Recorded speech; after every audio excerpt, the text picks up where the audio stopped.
Mesdames et messieurs, bienvenue à votre émission Partage ton expérience. Nous avons le plaisir de recevoir pour vous aujourd'hui Madame Soirée Claudine Nevira, que nous appelons affectueusement Mamie. Bienvenue Mamie. Merci. Nous sommes heureux de vous recevoir sur notre plateau et nous voulons savoir comment est-ce que vous avez rencontré l'Église adventiste du 7e jour. Merci pour la question. En 1985, j'habitais les Deux Plateaux, aux environs du Vallon, et j'avais un salon de coiffure. Ça, c'est à Abidjan. À Abidjan, Cocody les Deux Plateaux. Et je recevais régulièrement tous les vendredis dans le salon des dames, surtout des dames étrangères, qui venaient pour se faire belles.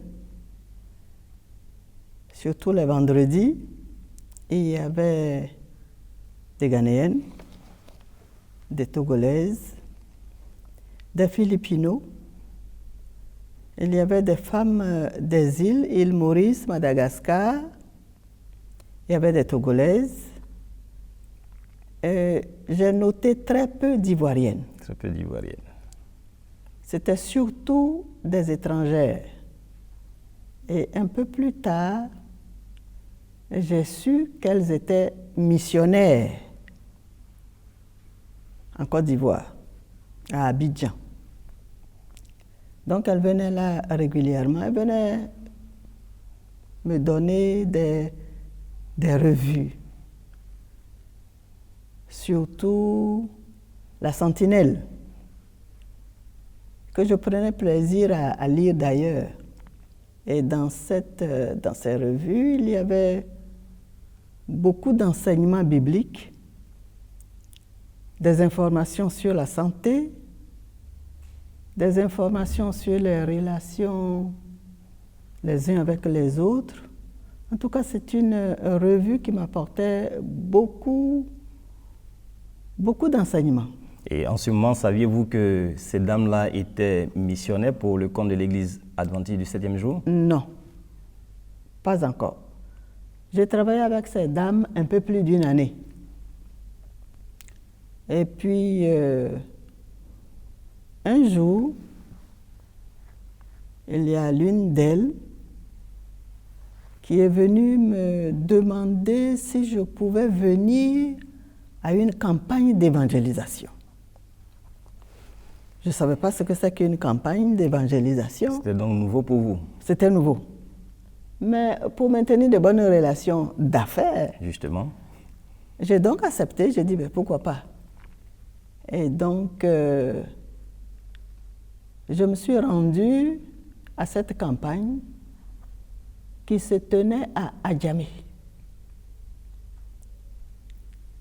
Et à cette époque, mes enfants allaient à l'école Mermoz.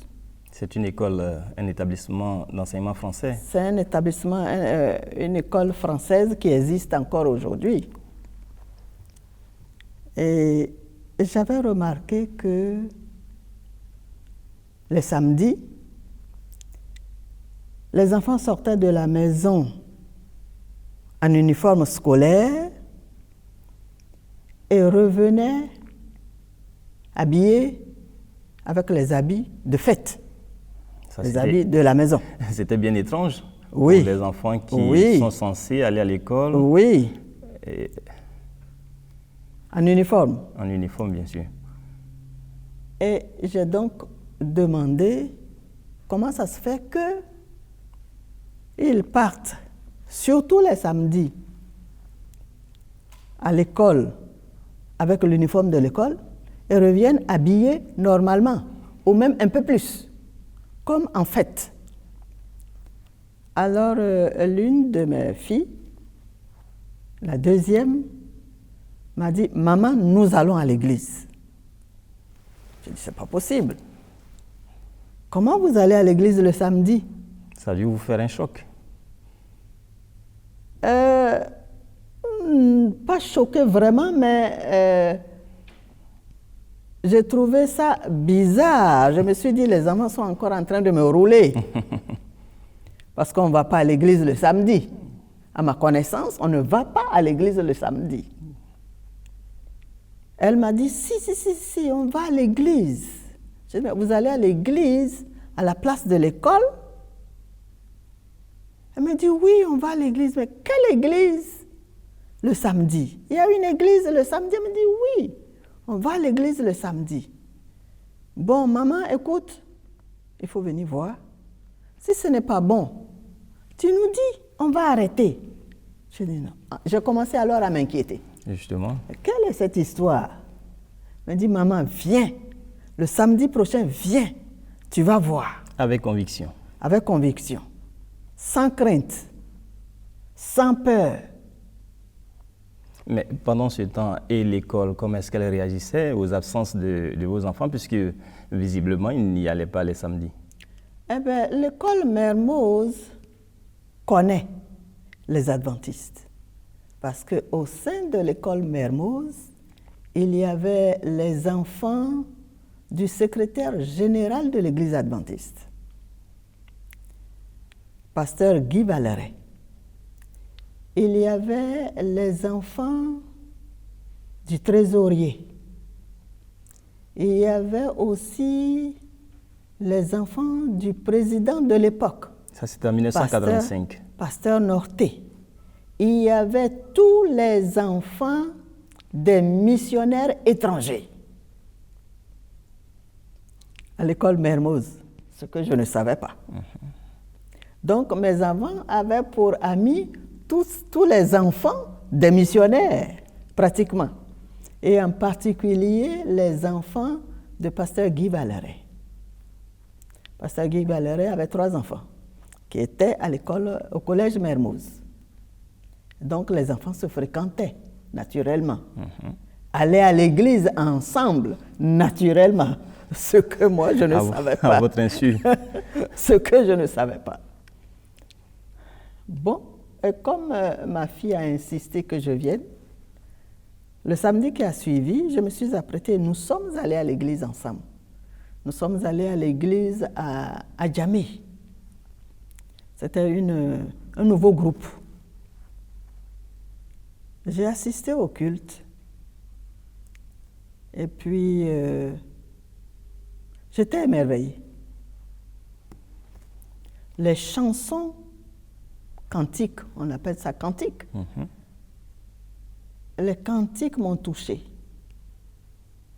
Les cantiques, ce jour-là, ont eu une signification dans ma vie. Le sermon, un petit sermon, m'a touchée. Le sermon, si je m'en souviens encore, parlait de Jésus. Le sermon parlait de ce que Jésus est monté aux cieux et allait préparer une place pour ses enfants. Et il va revenir. Et à son retour, il va prendre ses enfants pour aller habiter là où il est. Avec lui. Avec lui. C'était la première fois que j'entendais une chose comme ça. Ça a attiré ma curiosité et je voulais savoir la signification réelle de cette première vérité pour moi. Justement. Et quand j'ai reçu l'invitation à aller à la campagne, non seulement je voulais maintenir les bonnes relations d'affaires avec vos clientes. Avec mes clientes, je voulais en même temps savoir quelle est cette église. Donc, il y a eu campagne, cette campagne-là qu'on a appelée le chapiteau du bonheur, qui a duré 3 semaines. Et tous les soirs, j'allais pour la campagne d'évangélisation et il y avait beaucoup de thèmes. Et j'ai trouvé ça très intéressant parce que en tant que catholique, j'avais jamais assisté à une campagne d'évangélisation. Je ne savais même pas comment lire la Bible, puisqu'à cette époque-là, on ne lisait pas la Bible. On devrait avoir une Bible juste comme témoignage de sa foi. J'avais donc ma Bible. Je ne savais pas ce qu'il y avait dans la Bible. Vous ne l'ouvriez jamais? Non, non, non. C'est juste le témoignage de la foi catholique. Et à la campagne, on nous a appris à lire la Bible. Et je voyais mes enfants qui étaient déjà habitués à lire la Bible, à tourner les feuilles, à trouver les chapitres, à trouver les versets, à les lire et comprendre. Je voulais faire la même chose. Puisque ce qui était dans la Bible, comme je disais tout à l'heure, j'avais l'impression que tout ce qu'on disait concernait ma vie. Comme si c'était des messages pour moi. Donc, j'ai suivi jusqu'à la fin. Nous avons, avec les enfants, les 3 enfants, nous avons suivi la campagne jusqu'à la fin. Et quand le pasteur a demandé les personnes qui voulaient se faire baptiser, je n'ai pas cherché à savoir si c'était pour rentrer dans l'église, puisque je ne la connaissais pas, ou quoi. Nous avons accepté le baptême. Tous ensemble? Tous ensemble. Et c'est le pasteur Kra, Michel Kra, qui était secrétaire général.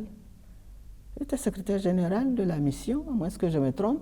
Et il y avait un autre blanc qui était le président. Et c'est le pasteur Kra qui nous a baptisés.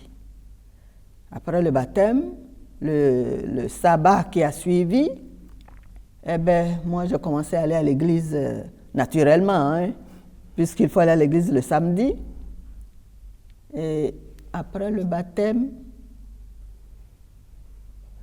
les jours qui ont suivi ont été compliqués. Compliqués à quel niveau? Les activités, la vie à la maison ou à quel niveau? Les activités et la vie à la maison. Les activités parce que je ne voulais plus ouvrir le samedi. Il faut aller à l'église. En obéissance à la parole de Dieu. En obéissance à la parole de Dieu. Parce que à la fin de la campagne, on nous a fait lire dans la Bible, avec un commentaire à l'appui, ce qu'était le samedi. Pourquoi il fallait obéir. J'étais décidée à obéir à Dieu. Et donc, j'allais à l'église le samedi.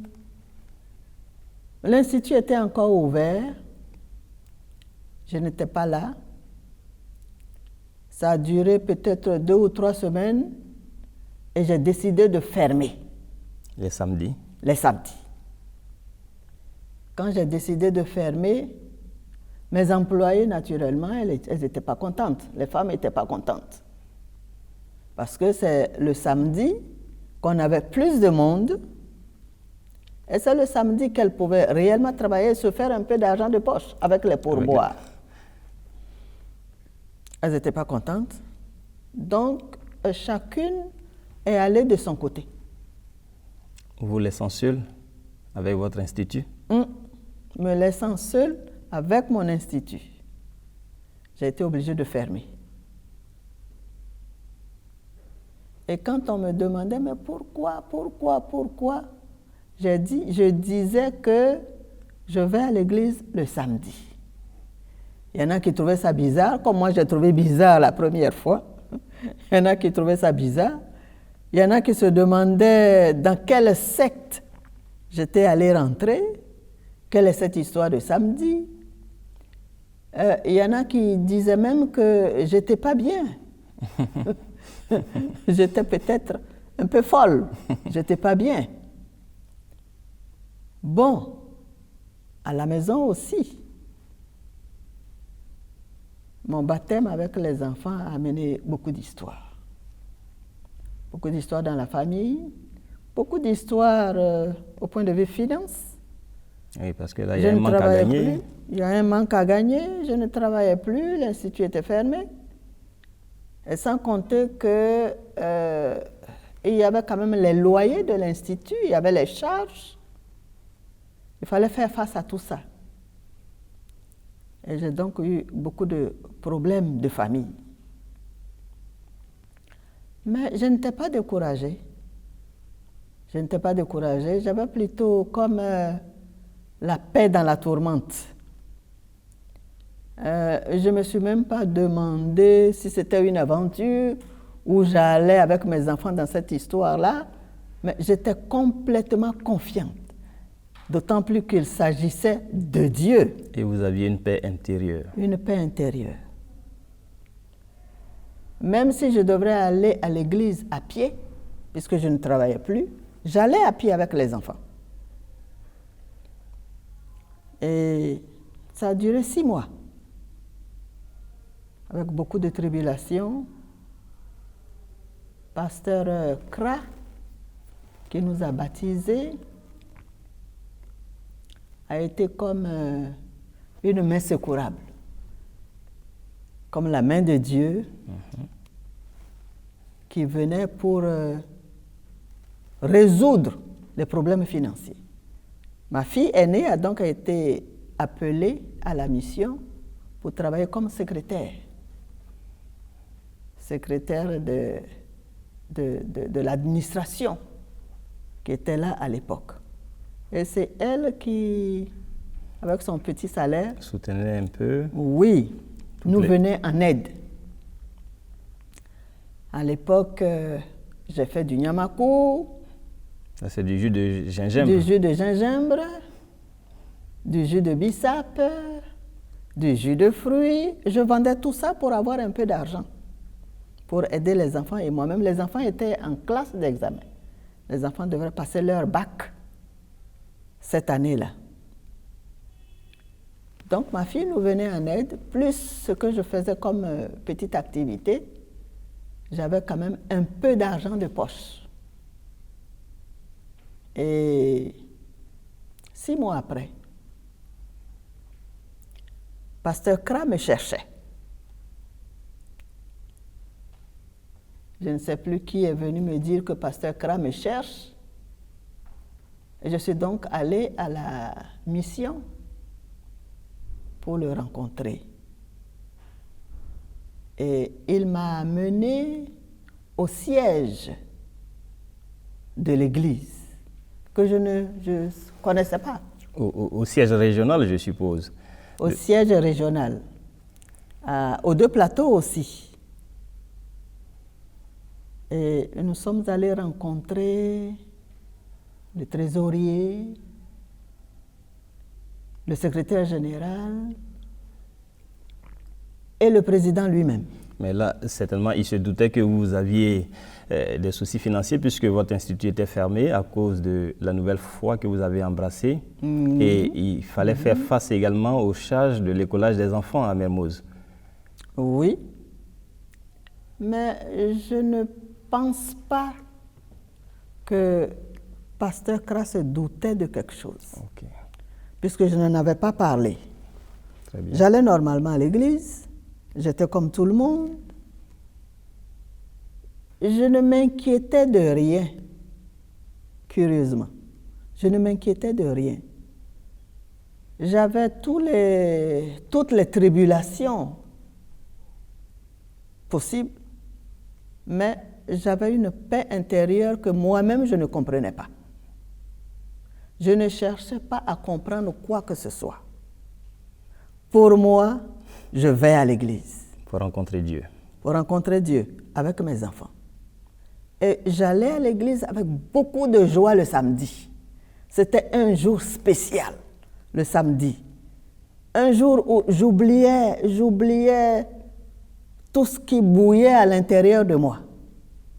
J'étais contente avec mes enfants d'être à l'église. Le samedi matin, c'était le culte et l'après-midi, on allait pour des activités missionnaires. On allait distribuer des journaux, on allait visiter les malades, on était sur la cour pour faire des répétitions. Il y avait plein d'activités. C'est seulement quand je me rendais à la maison le soir que je sentais qu'il y a un changement dans ma vie. Alors, qu'est-ce qui se passait concrètement à la maison? Parce que jusque-là, vous n'avez pas encore parlé de votre époux. Lui est musulman. Quand j'étais catholique, il n'y avait pas de problème. Il pratiquait sa religion, moi j'allais à l'église catholique. Il n'y avait pas de problème. Mais après le baptême avec les enfants,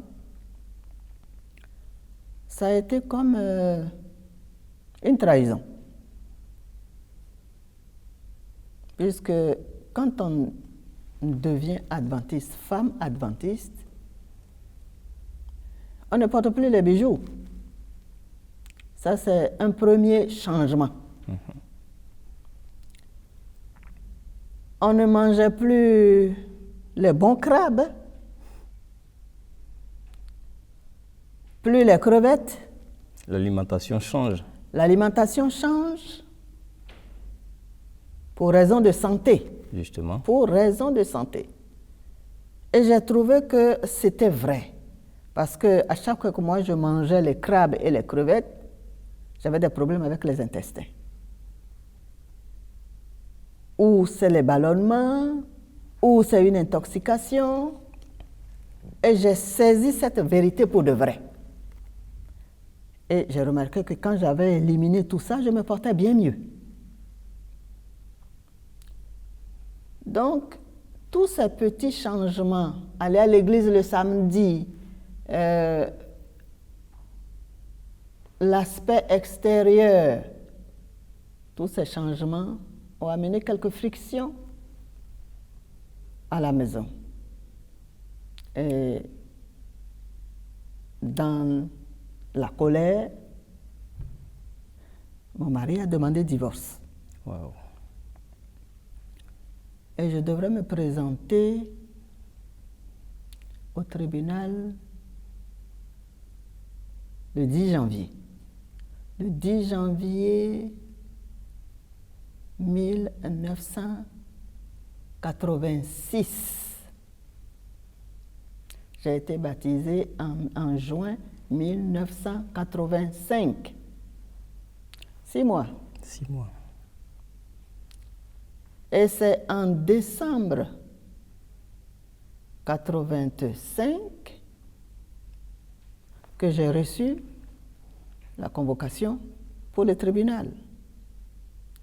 Dès début janvier, le 2, Pasteur Kra, comme je disais tout à l'heure, justement, me cherchait et on s'est rencontrés et m'a amené au siège de l'église où j'ai été accueillie par des gens que je ne connaissais pas. Mais j'ai trouvé ces personnes, ces missionnaires, tellement avenants, sympathiques, et en eux rayonnait un amour que je ne peux pas décrire. C'est comme si l'être humain avait une considération spéciale. J'étais élevée, moi une inconnue. J'ai été reçue par ces personnes et on m'a proposé du travail que j'ai accepté tout de suite parce que j'étais au chômage. J'ai accepté de travailler. Et je devais commencer à travailler le 6 janvier. Le 6 janvier. Le 6 janvier. 2006. 1986. 1986. 1986. Autant pour moi. On est très loin là. Oui, on est très loin. On est très loin. En 1986. J'ai accepté de commencer à travailler un lundi. Et quand je suis arrivée le lundi, j'ai expliqué ma situation. J'ai dit que le 10 janvier, je devrais aller au tribunal, 4 jours après, pour quelqu'un qui venait d'être engagé, mais je n'avais pas peur non plus. Et mes patrons, puisque ce sont mes nouveaux patrons, Et justement, et tout le personnel missionnaire, ils ont organisé des séances de prière pour mon cas. c'était extraordinaire. Pour mon cas.